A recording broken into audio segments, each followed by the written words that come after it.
Hello everyone, I am Sunanda Rajesh. Welcome to my YouTube channel Sparklet. ఈరోజు నేను resin ఆర్ట్కి సంబంధించిన resin keychain తయారు చేస్తున్నానండి. యాక్చువల్లీ నేను ప్రొడక్ట్ ఆఫరింగ్స్లో నేను చేసే వాటిల్లో రెసిన్ కీచైన్ కూడా ఉంటుంది. ఆ రెసిన్ కీచైన్లో ఈరోజు నేను చేసింది ఓవెల్ షేప్ రెసిన్ కీచైన్ చేశాను. దానికి నేను ఫోటో ప్రింట్ చేయించి ఓవెల్ షేప్లో తీసుకొచ్చాను. ఎగ్జాక్ట్ ద షేప్ని మనం డ్రా చేసి వాళ్ళు స్కాన్ చేసి తర్వాత దాన్ని ప్రింట్ తీస్తారనమాట. ఆ ప్రింట్ చేసిన దాన్ని ఎగ్జాక్ట్గా సేమ్ షేప్లో కట్ చేసి దానికి ఒక హోల్ పెట్టి దాన్ని నేను పక్కన పెట్టుకున్నాను. తర్వాత రెసిన్ అండ్ హార్డ్నర్ తీసుకున్నాను.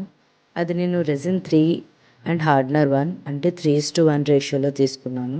వాటిని బాగా కలపాలండి. రెసిన్ హార్డ్నర్ని మనం ఎంత బాగా కలిపితే అంత బాగా మౌల్డ్ వస్తుంది. అండ్ బబుల్స్ లేకుండా చాలా క్లియర్గా కలుపుకోవాలి. అండ్ దెన్ పిగ్మెంట్స్ యాడ్ చేశాను.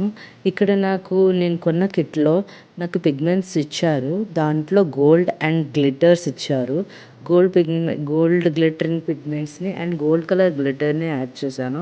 ఎందుకంటే నేను తీసుకున్న ఆ ఫోటో ఏదైతే ఉందో అది గోల్డ్ ఎల్లో షేడ్లో ఉండింది. సో అందుకని నేను అది యాడ్ చేసుకున్నాను. తర్వాత నేను కొంచెం అది హార్డెన్ అయిన తర్వాత దానికి ఒక ఫోటో యాడ్ చేశాను. ఏ ఫోటో అయితే నేను ఓవెల్ షేప్లో కట్ చేసుకున్నాను ఆ ఫోటోని యాడ్ చేశాను. అండ్ దట్ రెసిన్ని యాడ్ చేశాను. And this is my final look of kitchen. Thanks for watching.